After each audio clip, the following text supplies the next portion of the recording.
This is Canadian hemlock. Even though it's got the name Canada in it, it is native to the eastern Kentucky. Oh, you got a question? Isn't hemlock poisonous?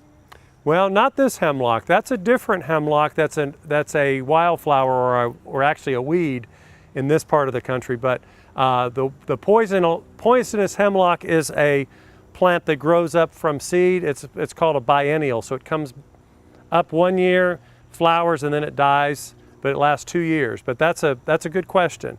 Everybody thinks hemlock is the one that killed Socrates, but not this one. These are the little cones that are coming out on the Canadian hemlock. These are from a couple of years ago. These are probably from last year, and then these are the current year's cones.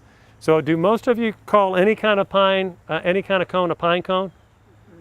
So you say, oh, I'm going to go collect some pine cones, and you get these, but you should really say they're hemlock cones. But they look like a little mini pine cone. But hemlock is a great tree, especially for shaded areas.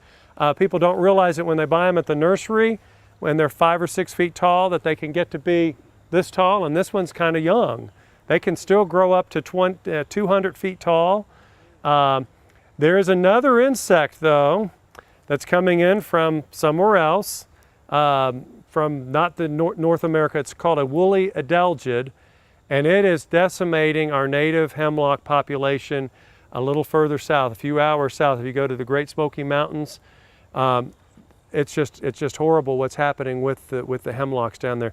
It's a little white, furry little insect that's just eating all of the needles and sucking all the juices out of these gigantic trees, and they're just dying in large quantities in the south and also in the northeast. When I was up in Connecticut in the late 80s, they were talking about the adelgids. So they weren't recommending planting hemlocks up in Connecticut and Massachusetts when I was up there, and that was 15, 20 years ago. Now they're moving up from the south and they're heading this way. It is, again, a pest that can be treated. So we're still planting hemlocks, but you just have to be aware of it.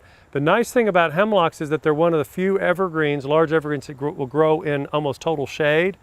So if you're looking for a plant that will shield under other trees, a hemlock is a good choice.